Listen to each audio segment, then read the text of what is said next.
Olá a todos e bem-vindos de volta ao Povcast, nossa segunda edição para esta segunda-feira, 13 de janeiro.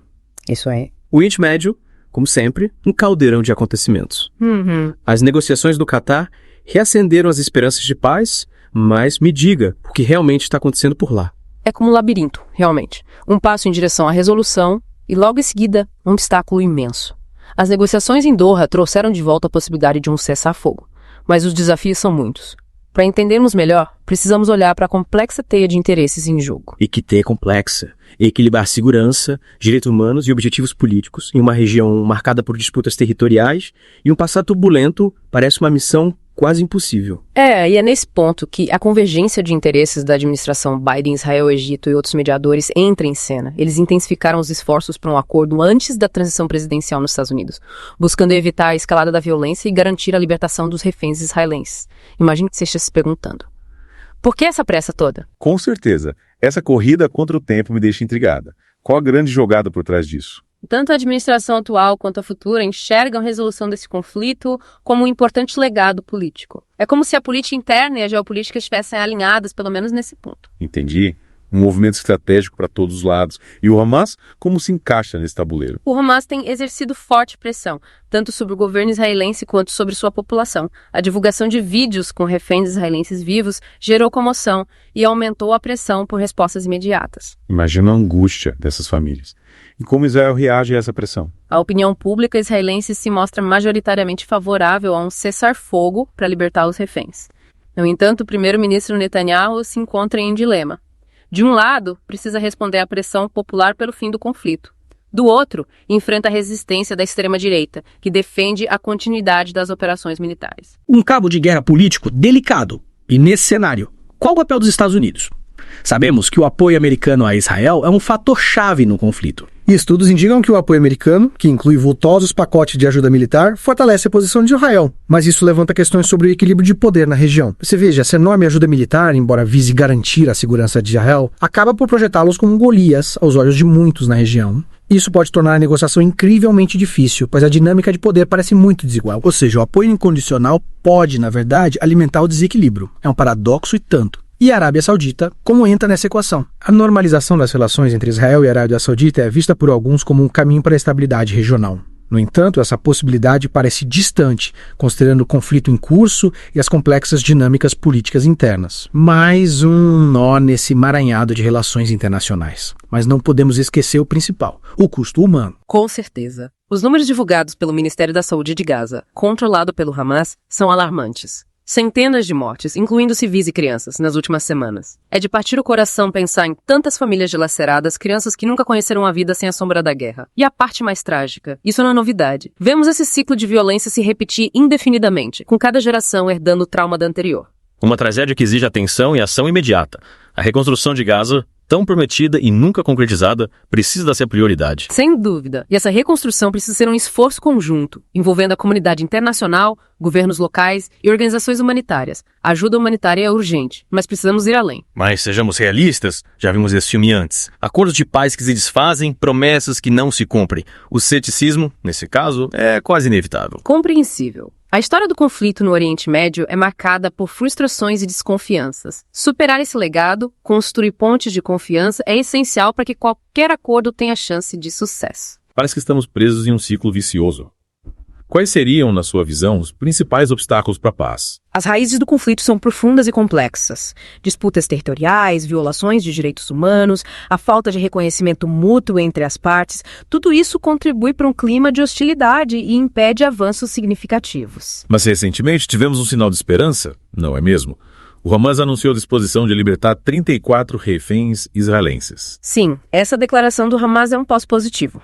Surge em meio a negociações indiretas, mediadas por Catar, Egito e Estados Unidos, que buscam um cessar-fogo e a libertação de reféns. Um raio de luz em meio a tanta escuridão. E como os israelenses reagiram? As negociações continuam, mas é importante lembrar que os bombardeios israelenses em Gaza não cessaram. A urgência por uma solução pacífica é cada vez maior. Diante de tudo isso, qual o papel da comunidade internacional e dos Estados Unidos em particular? Afinal, estamos falando de um conflito com implicações globais. A comunidade internacional, e os Estados Unidos em particular, têm um papel fundamental na mediação desse conflito. Mas a pergunta que fica é: Ações motivadas apenas por interesses estratégicos podem conduzir a uma paz duradoura. Uma pergunta que ecoa e que nos leva a refletir sobre o futuro do Oriente Médio.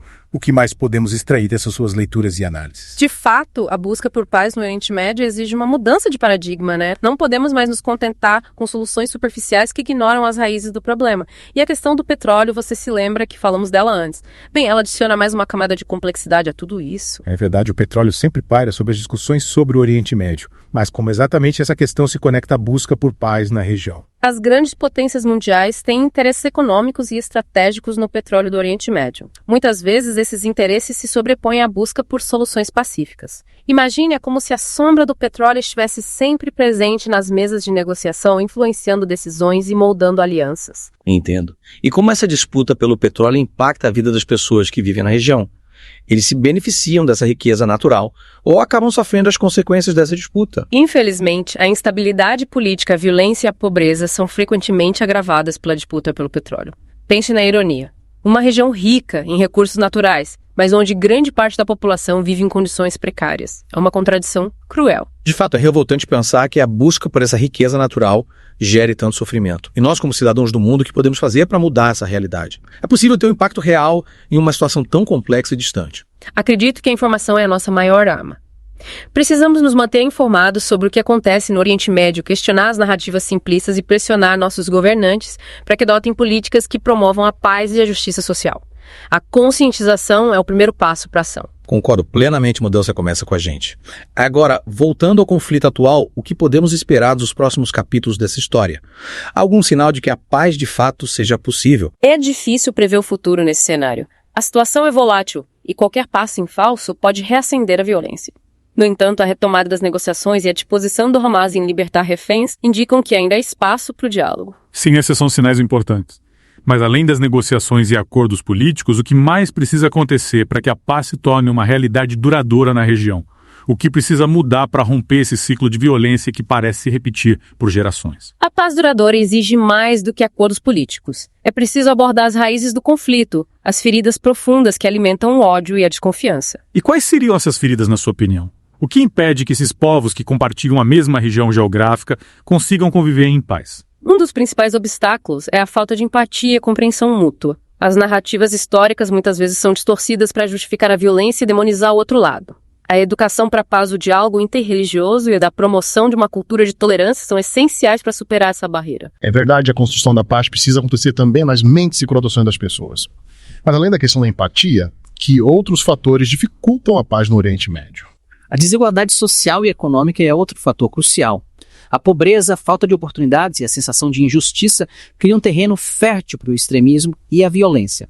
Investir em desenvolvimento humano, garantir acesso à educação, saúde e emprego digno são medidas essenciais para construir uma paz sustentável. Concordo, a paz não se sustenta apenas em acordos políticos, mas também em justiça social e oportunidades para todos. E a comunidade internacional, qual é o papel que ela pode desempenhar nesse processo? A comunidade internacional tem um papel fundamental em apoiar os esforços de paz e desenvolvimento na região. Isso inclui o fornecimento de ajuda humanitária, o investimento em projetos de desenvolvimento e a mediação de conflitos. Mas mais do que isso, a comunidade internacional precisa pressionar os líderes do Oriente Médio a assumirem responsabilidades e buscarem soluções pacíficas para os conflitos. Ou seja, a comunidade internacional precisa agir de forma mais proativa e engajada, não apenas reagindo às crises, mas trabalhando para prevenir e solucionar os problemas de forma duradoura. Agora, mudando um pouco o foco, queria abordar um conceito que me chamou a atenção em um dos artigos que li, a resiliência do povo do Oriente Médio. Como você interpreta esse conceito? A resiliência nesse contexto vai além da simples capacidade de resistir. É a capacidade de se adaptar e se reinventar diante das adversidades. E o povo do Oriente Médio, ao longo de sua história, tem demonstrado uma resiliência extraordinária. Eles enfrentaram guerras, conflitos, crises humanitárias e ainda assim mantêm viva a esperança de um futuro melhor. É inspirador. De fato, é impressionante como eles conseguem encontrar força e esperança em meio a tantas dificuldades. Mas o que podemos aprender com essa capacidade de superação? O que a resiliência do povo do Oriente Médio nos ensina sobre a vida e a capacidade humana de superar desafios? Acho que a principal lição é que a esperança, por mais difícil que seja a situação, nunca pode ser perdida. A resiliência nos ensina a buscar soluções, a se adaptar às mudanças, a encontrar força para seguir em frente mesmo diante das adversidades. É uma lição valiosa não só para o Oriente Médio, mas para todos nós. Uma lição para a vida toda, com certeza. e que essa resiliência aliada ao diálogo e à busca por soluções pacíficas possa finalmente abrir caminho para o futuro de paz e prosperidade na região. É o que todos esperamos. Que o povo do Oriente Médio possa finalmente viver em paz e que a comunidade internacional faça a sua parte para que isso aconteça. E com essa mensagem de esperança, encerramos o nosso podcast de hoje. Lembrando que o programa vai ao ar 2 vezes por dia, de segunda a sexta às 9 da manhã e às 6 da tarde, aos sábados ao meio-dia. Até a próxima!